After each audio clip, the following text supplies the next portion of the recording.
وہی تمہارے لیے جنت ہے یا وہی تمہارے لیے جہنم ہے؟ کیا مطلب؟ اگر چاہتے ہو کہ خدا کی جنت میں آرام کریں تو اللہ اس کے رسول کے حکم کے مطابق نمازیں پڑھتے رہا کرو، زکوٰۃ ادا کیا کرو، حج کی اگر توفیق مل جائے تو حج ادا کرو، قربانی ادا کرو، زکوٰۃ ادا کرو، اور ساتھ ہی ساتھ اللہ رسول کے بعد اگر کسی کا مقام اور مرتبہ ہے تو وہ ماں اور باپ کا مقام اور مرتبہ، ان کی خدمت کر کے تم اللہ کی جنت کو پالو۔ اور خدا نہ کرے اگر ماں باپ کسی سے ناراض ہو گئے تو سمجھ لو کہ دنیا بھی اس کی تباہ ہو گئی، آخرت بھی اس کی تباہ ہو گئی۔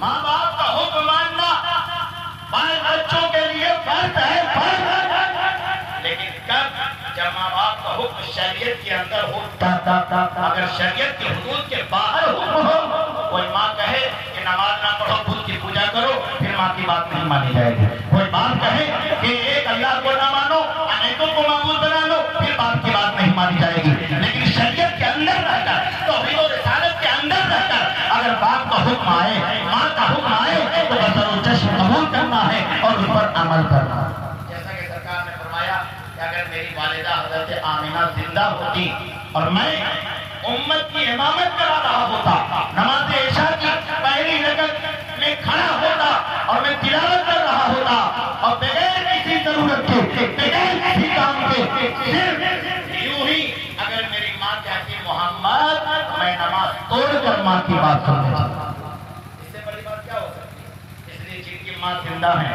جن کے باپ زندہ ہیں، وہ ماں باپ کی بات مانے، ماں باپ کے حکموں کے مطابق عمل کریں، تاکہ ماں باپ خوش ہو جائیں گے تو انشاءاللہ امید ہے کہ اللہ رسول بھی خوش ہو جائیں گے۔ اور بہت دیندار قسم کے لوگوں کو ہم نے دیکھا کہ جب اللہ پاک کو ترقی دیتا ہے، گاڑی گھوڑا خرید لیتے ہیں تو گاڑی کے پیچھے سائڈ میں مجھے بھائی، آپ ڈرائیور صاحب ہیں، محمودین صاحب، دیگر لوگ جو ڈرائیور آپ کو جانتے ہوں گے، بہت لوگوں نے لکھا یہ میرے ماں کی دعا ہے، یہ میری ماں کا آشیرواد ہے۔ اب باپ کہاں گیا؟ ماں کی دعا ہے، اب باپ کی بدعا ہے۔ جہاں ماں کے قدموں کے نیچے جنت ہے تو باپ جنت کا دروازہ ہے، جنت خرید لو گے اور دروازے کا تالا نہیں کھلے گا تو جنت سے باہر ہی رہنا پڑے گا، اندر جانے کی اجازت۔ اس لیے دونوں لازم منظور ہے، ماں کی خدمت کر کے جنت کو بناؤ اور باپ کی بات مان کر خدمت کر کے جنت کے دروازے کا تالا کھولو۔ اس لیے لکھنے والوں تمہیں شرم نہیں آئی؟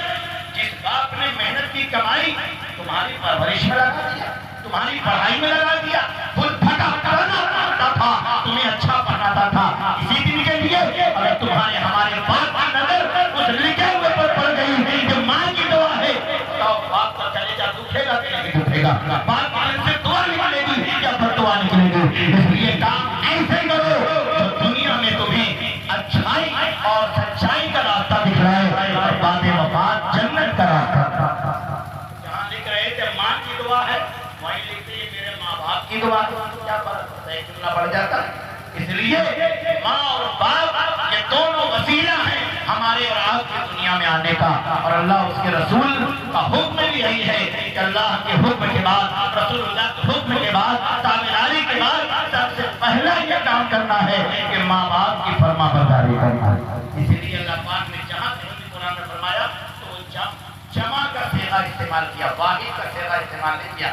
وَبِالْوَالِدَيْنِ إِحْسَانًا، والد اور والدین یہ واحد اور جمع ہے تو فرمایا وَبِالْوَالِدَيْنِ إِحْسَانًا۔ جہاں کہیں بھی قرآن میں ہے وہ یہی ہے کہ اپنے ماں باپ دونوں کے ساتھ دونوں کے ساتھ اچھائی پیش کریں۔